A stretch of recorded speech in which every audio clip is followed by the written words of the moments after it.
know there's veterans out here. There you go. There you go. They're standing up.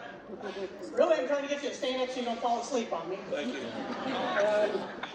You see all these men standing? I think we all need to give them a round of applause.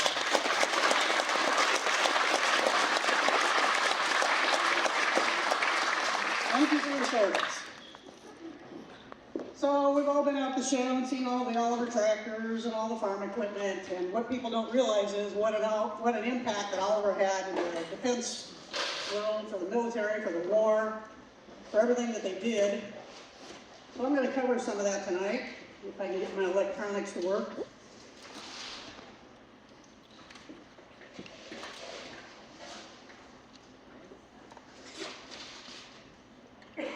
So Harper and Oliver at war, finest in defense machinery.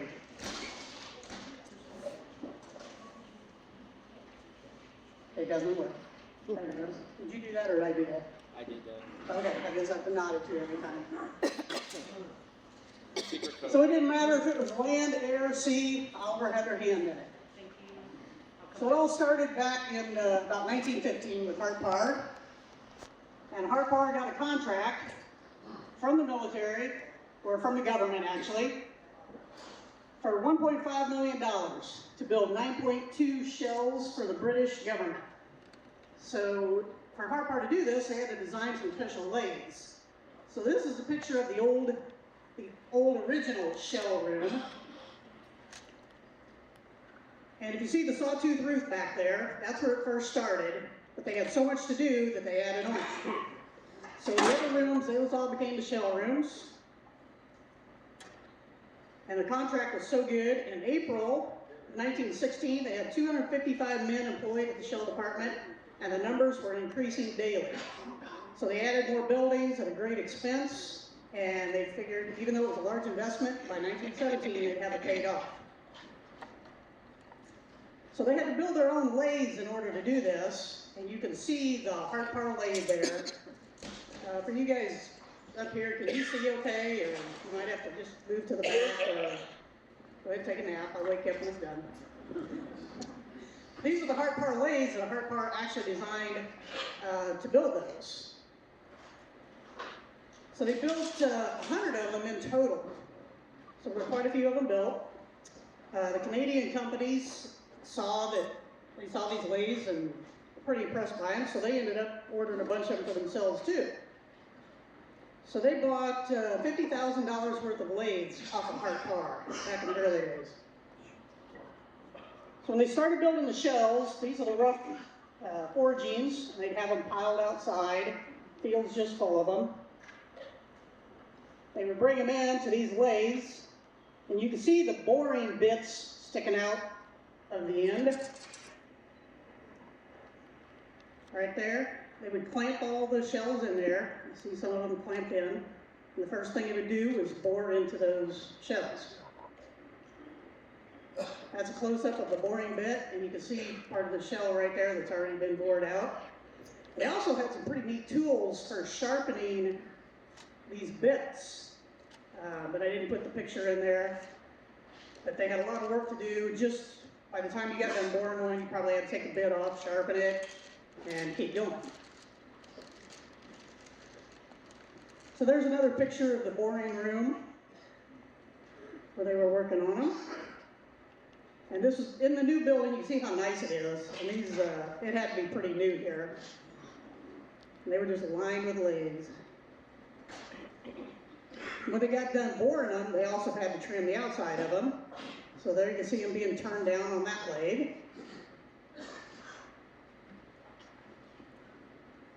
This is just another picture of them on the lathe after they get them bored out and moved over into that stand. And they move on to the next department. These are rooms stockpiled of them. You can see on these, they've already got the groove in there.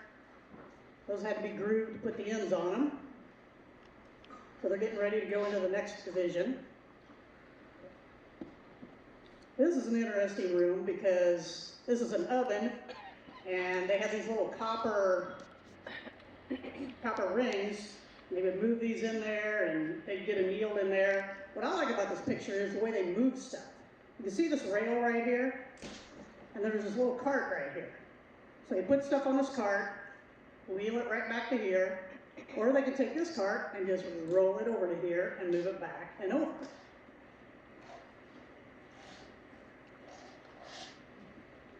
So here you've got a bunch of British inspectors looking at all the shells, and of course everything is built to high tolerance when you're working with the Defense Department or military. So they had to get their okay for everything. Harpar would bundle these up. They sold them for $50 a shell, which is pretty expensive back then. And they would sell them in lots of 250. And so you could see they're all put in the little crates back there, and that's how they would get delivered in lots of 250. So they missed a deadline.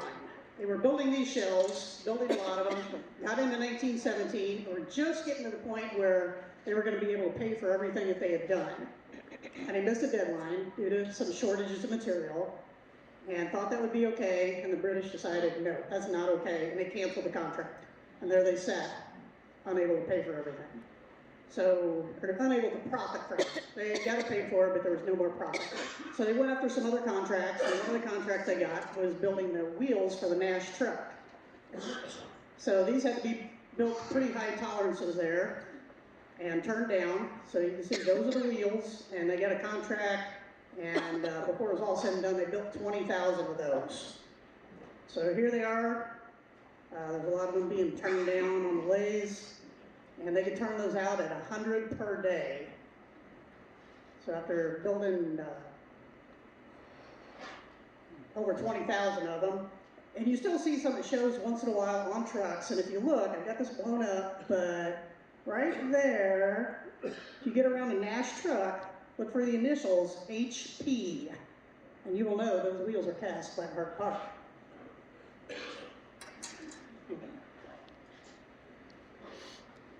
So after the shell contract, they went after some other government contracts, and they actually got, these are for steering the steamships for the Navy, for steering gears on here.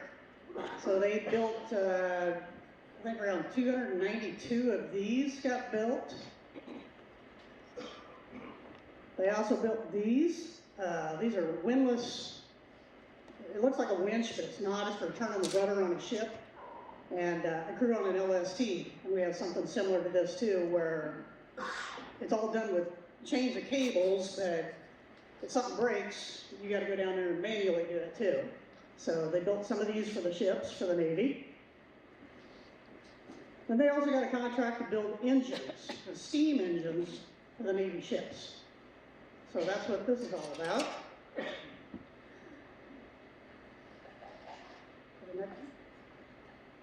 In addition to that, and we're still in World War I. In addition to that, they got the contract to build these gun mounts. And you can see the bases of them, and somebody would stand back there and swivel around. This is kind of a finished product. Here in the foundry, you can see in the front, they're in their heyday. There's one of those base mounts for the guns. There are the Nash wheels, and there's some of the steering gears for the ships.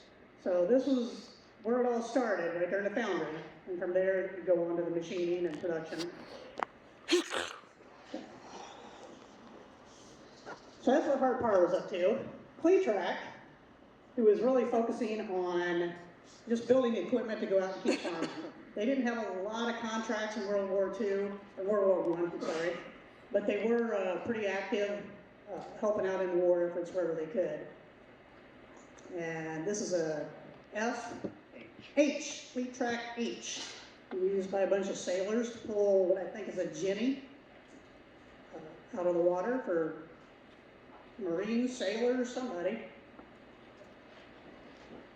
Here's an H also. This is used at Camp Sherman, and they're setting rails with this. So even though they weren't really doing a lot to build things for the defense contracts, they were using their products in defenses. And in the back, what I think is neat on this picture is look at all those shocks back there. I don't know if you can see those or not, but there's a lot of shocks of wheat back there. That's a lot of labor.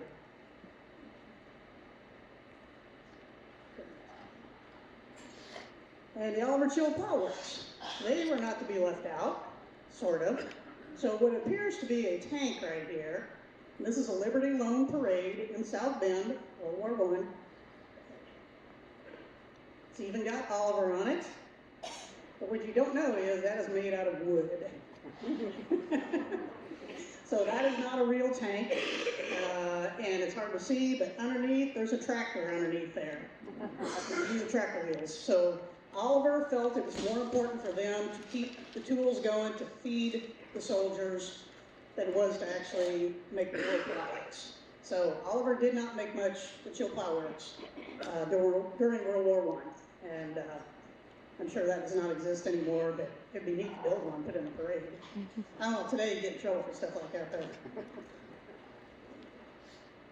So then we go up to World War II, and we can't forget about Cletrac's big effort they did with this, with the MG tractors.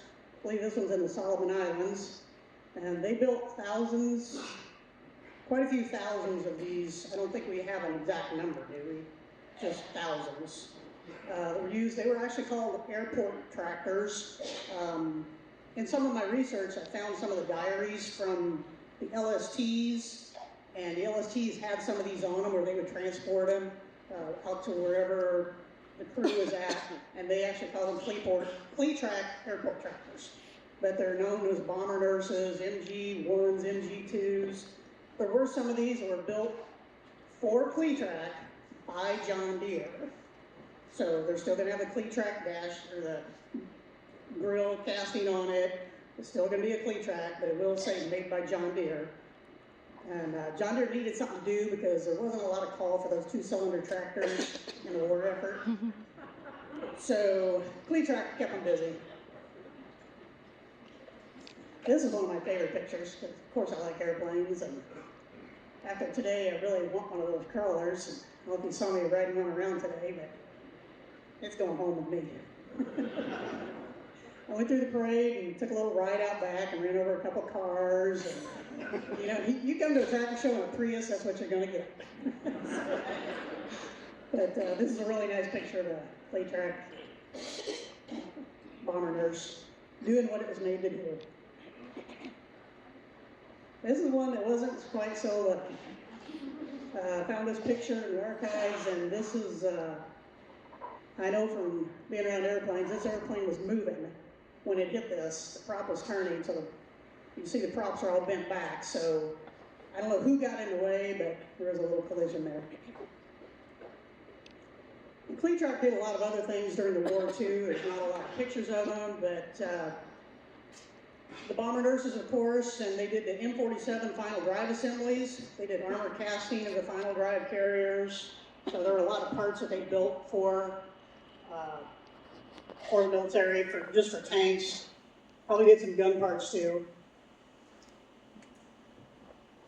So in 1941, Oliver signed a major contract. This is right at the beginning of World War II, for bomb crates. And this is a bomb crate. This is what they would shove the bomb in before they put them on the airplanes, or on the bombers.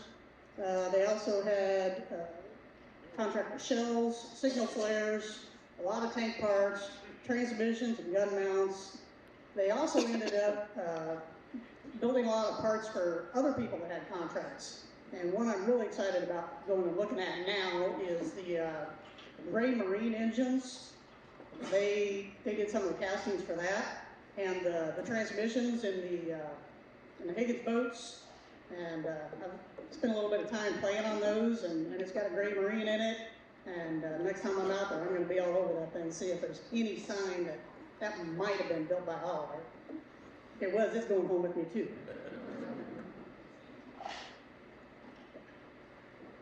So over in York, PA, they're not to be left out either. So they built a lot of parts for the tanks, and in this one they built the gun barrels. They were working on those. They built the fuel tanks, so there's a lot of weldment parts that went underneath there. So they worked on those. They worked on the 106 millimeter coilless rifle barrel, 90 millimeter cartridge cases. One of their big things, because of course Farquhar, York, Pennsylvania, was home of Farquhar, they did all those conveyors. So conveyor belts, They did a lot of those for transport of goods going onto the ships. They built some that were 141 feet long to get on some of the big ships, and instead of belting, they have this like steel mesh, but a one-piece unit, 141 feet long. And they got pictures of those loading the big ships up. So that was a big part of their contribution. And the Farquhar plant also received the Army-Navy E Award 5 times for the production of their 81 millimeter mortar shells, which is, getting those awards, that's some pretty good stuff. And Oliver had some good quality products. It wasn't just tractors, a little bit of everything. Those are the gun barrels, that's some of them that they made there in York. There's some of them on the lathe as they're turning the barrels down of the Farquhar plant, York. That's in Gilroy. Oh, it is Gilroy. Yeah, my notes are off.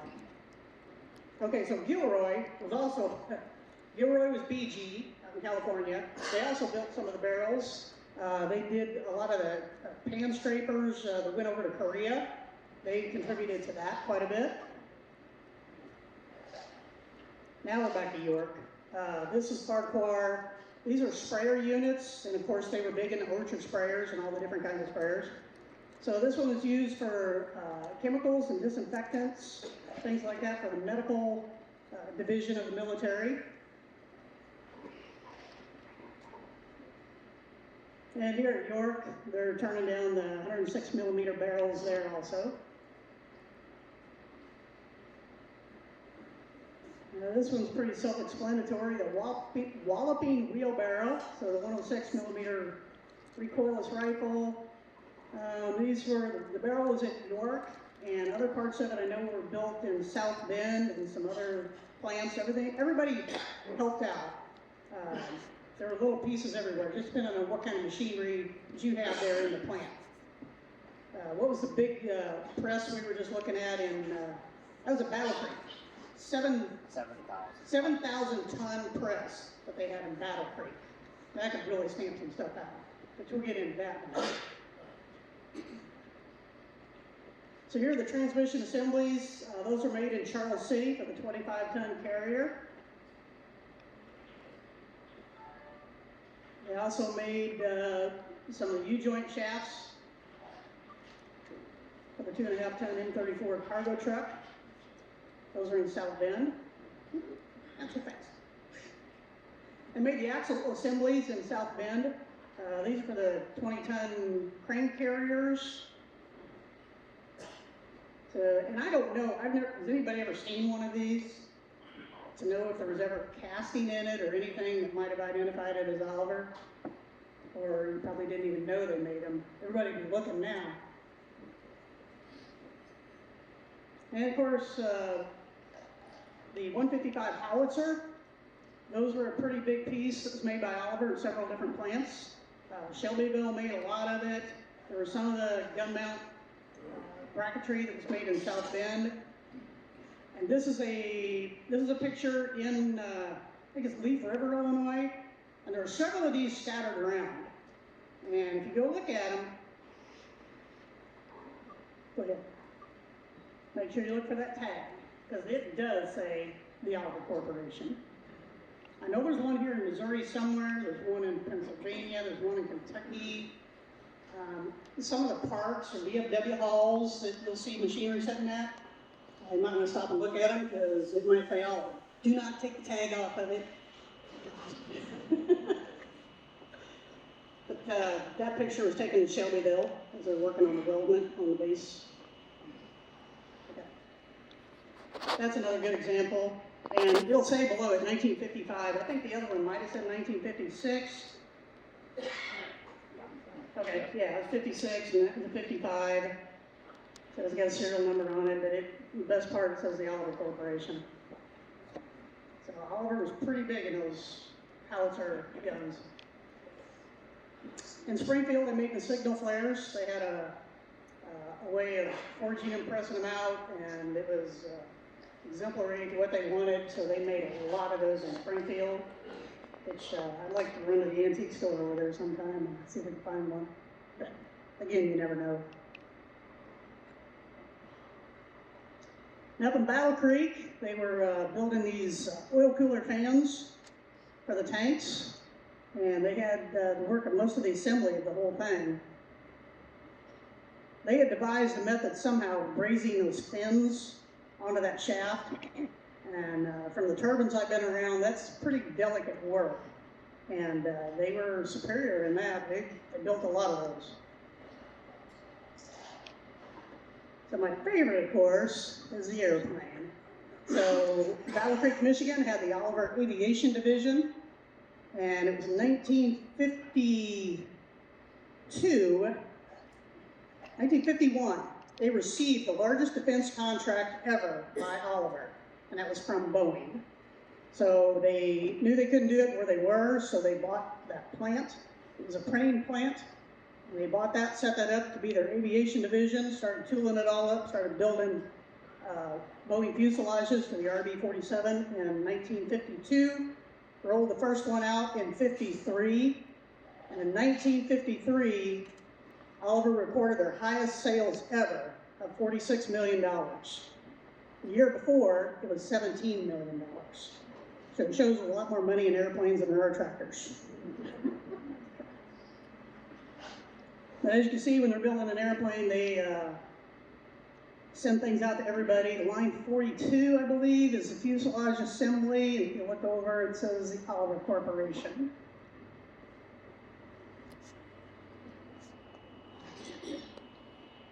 I was lucky enough to acquire all the blueprints, so if you see me building a long building, you're going to know what's up. Okay. This is them putting the fuselages together in that plant.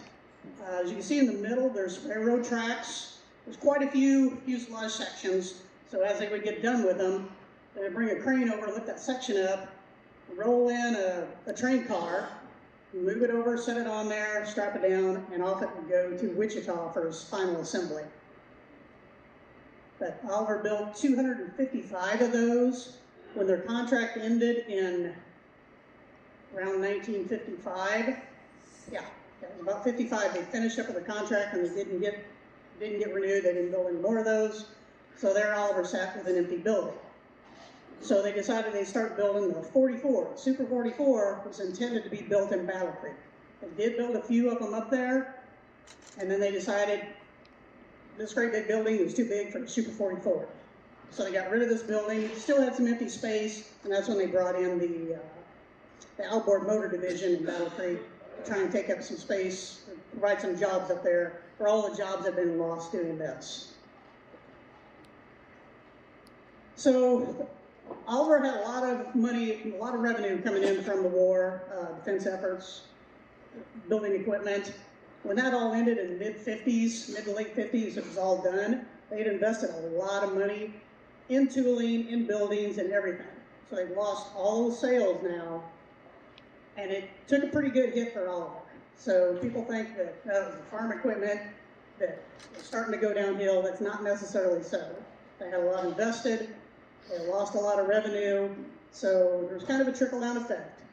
But the Defense Department was, the Defense Division, all the sales to Oliver was pretty big. So you want to talk about why Oliver went away, losing all those contracts, kind of fits into that conversation. So now you know, we go out there tomorrow, and there's all kinds of green tractors everywhere, and there's a few industrial tractors out there, and then there's one crawler out there that, don't look at it. After sales time, don't look at it. Where you at, Jerry? Where's Jerry? I know he's sitting over there. Is he asleep? Hey! Yeah, there's a good example over there, and if you go look at that, those are the kind of things that Oliver built, Oliver Cleatrack, Harpar, everybody contributed to the defense of this country. And you should all be proud that even though you got one of the farm tractors, you still got part of it. But thank you very much.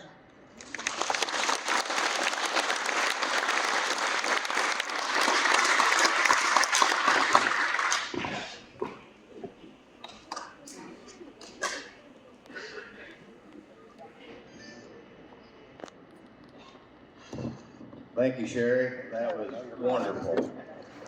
Is George Corn in here? We'll introduce some upcoming events.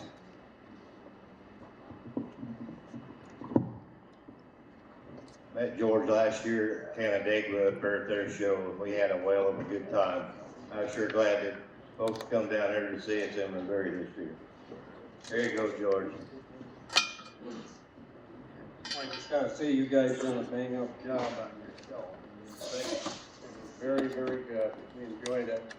I don't know, anybody that hasn't met me, I'm in charge of the show directory, and we are looking for, we still need a summer, we have summer up to 26, and we need a 27 summer show, and we also are looking for a 26 winter show.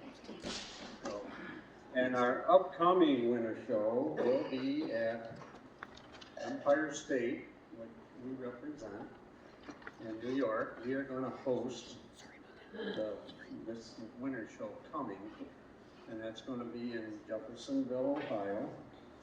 It's going to be something a little different, because we're going to be hosting it at an AGCO dealership once. Something I guess we've probably never tried. And at our table, Empire's table, we have flyers with all the information for anybody that would like to come out. It's centrally located in Ohio. It's right on Interstate 71, just below Columbus. And like I said, it's right at the dealership, and it's right on the interstate, so it's real easy to find. There's quite a lot to do in the area. There's lots of shopping. Larry and his family at Mayors, they have an extensive tractor collection of like 150 plus, and he's going to open the buildings up for that. And his son-in-law does have a hay trolley collection, so they're going to have that building open. There is a big Dutch dairy farm in the area. Anybody has never been to a big dairy farm, there's going to be tours there. And that's going to be March 21st and 22nd, 25. We'd like to invite everyone out to Ohio for our winter show. Moving on to next year's summer show, Daryl, I got from South Dakota. He's going to give you a little rundown on that.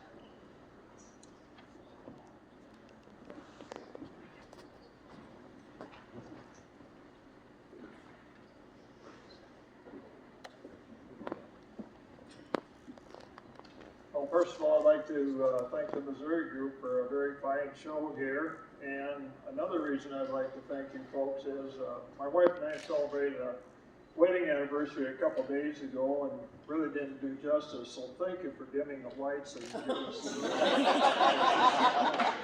probably be the celebration. My wife would tell you thank you also because she knows it will be the wedding celebration.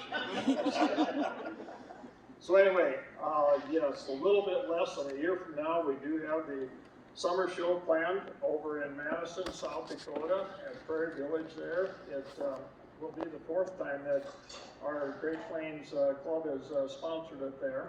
We've got quite a few things lined up ready and more to come. And we want to invite you out. It's August 21st through the 24th. And the featured tractor is original Oliver, or Hardpar, or White, or whatever you want to bring in. But, you know, as you saw through the show here, there's a number of tractors in their original paint, original condition, and they're still out there busy doing the work. Let's honor them by bringing them to the show. So we want to invite you there. We've got these little cards with all the information on it. I've got some here tonight. Stop by the booth out there tomorrow. We'll tell you a little more. We've got some information on South Dakota. Sure invite you out to experience South Dakota, the Black Hills, Mount Rushmore, all the attractions out there, the Badlands and so on. We've got quite a bit to do out there. So you are welcome to come. Thank you so much. Thank you. Other than that, like I said, we still are looking for 26 for a winter. So if anybody has any ideas, please get a hold of me and we can talk about it. Other than that, I guess I've got everything that we need. So, thank you. Thank you, George. Up next, we've got a few awards from the Missouri River Valley Steam Engine Club. And people that may not know this guy here, his name is Clay Reeves. And Clay has worked with us very well, helping get orchestrated between us Oliver folks and the Steam Engine Club. And I'd like to take this moment to thank Clay for all his hard work. Believe it or not, we thought he didn't have a heart. And damned if the doctor didn't find one in him. So we're glad you're still around and kicking. And another thing, I'd like to thank the Aldous Chalmers Club for letting us use their building this time. Let's give them a round of applause.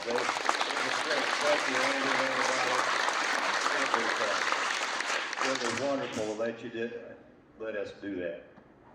So Clay has got some awards for different things he'd like to give out. So here is Mr. Clay Reeves. Thank you, folks. I'll make this as quick and as short and sweet as possible. It's good the lights are dark because they tell me I got a face for radio.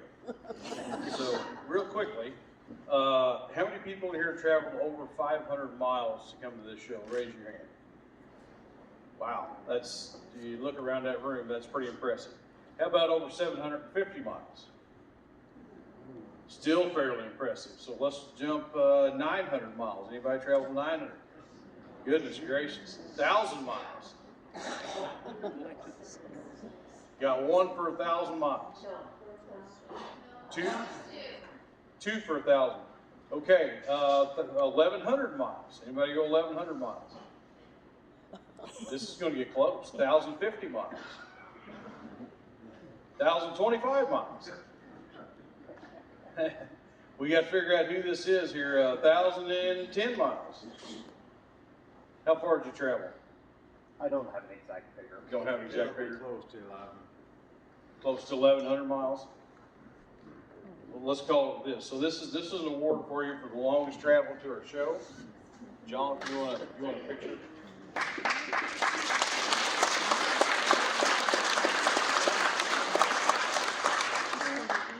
And on the flip side of that, real quick, we'll go to the reverse side. Who's traveled less than 100 miles to the show? All right, less than 50 miles to the show. Less than 25. Anybody less than 25? 40 miles. Anybody go less than 40? Back here in the back row, if you come up here, I'd like to present you this plaque for the shortest travel to the show.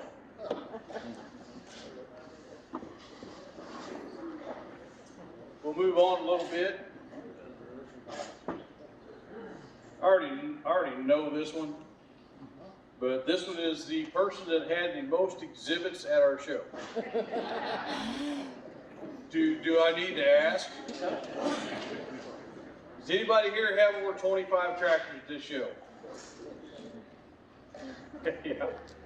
That's Mr. Jerry Lukey. Jerry, if you come up here. How many tractors did you actually bring, Jerry?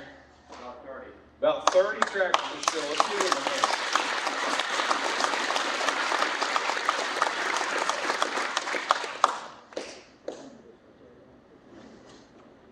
Thank you. Yep. Well, don't hide, John. Well, then pay for radio. Thank you, Jared. Save.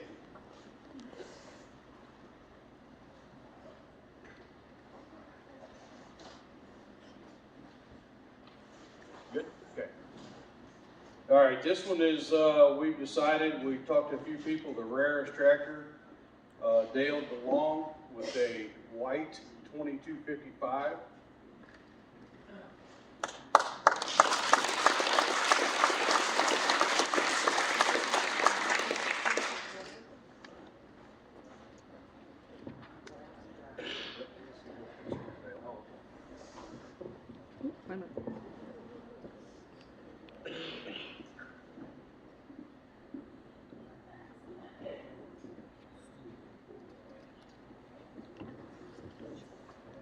this one may take a little luck or a little talking. This is actually kind of my favorite award because it lets you know what our hobby is and how devoted we are to get here. This is called the Hardest Luck Award. Does anybody here have mechanical problems with their car? Flat tire? Credit card wouldn't work in a gas pump? Hotel room get canceled? Any of that stuff ring a bell? What about if your daughter ordered a motel room in the wrong state? I'm not sure that's the hardest luck. Yeah, so. Might have had a good reason. Yeah. But we had a water pump go out of your motorhome getting to here. If you come on up here, sir, I'd like to present this to you.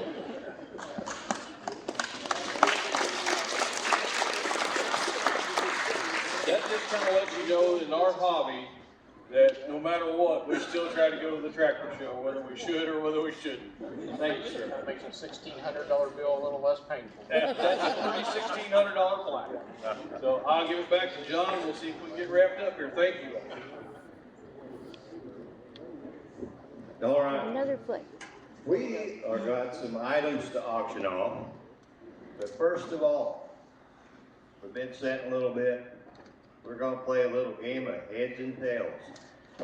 So let me go get the prize for this, and everybody's gonna play on this. Don, if you bring that up and you help me with this, we'll get through this one, then we'll have the auction. So what this amounts to, we went to an Alice Chalmers meeting. I'll give credit where credit is due. And I liked it. Well, this is kind of fun. So everybody will kind of stand up, kind of stretch. You've kind of been sitting. You're gonna pick heads, or you're gonna pick tails. You put your hand on it, and we're gonna flip a coin. And then whichever it is, the other one, if you're wrong, you sit down. And then when you get down to the final 2 or 3, you can't not pick the same thing. You gotta either pick heads or tails. So, all right, give her a flip. Let's see who's sitting down. How come I got 2 tails on this? Heads. Oh, if you got heads, stand up. Tails, sit down.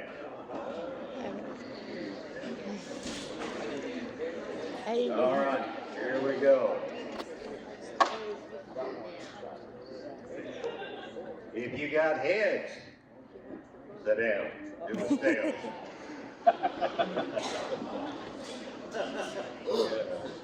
All right, here we go. He's gonna flip her again. If you have your hand on your butt, stay standing. All right, how many we got? We got 2, 3, 4, 5. All right, 5 of them.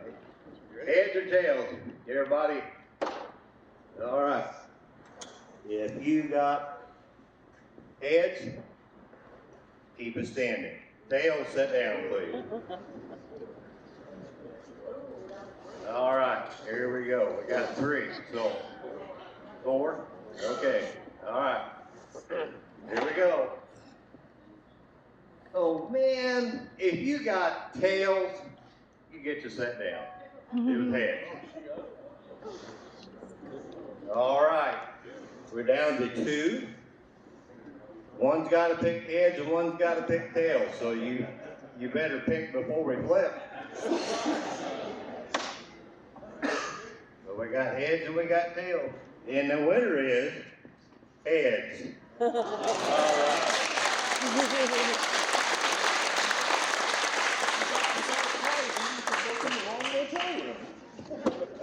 Thank you. That was something kind of different. Well, you know, it's kind of fun.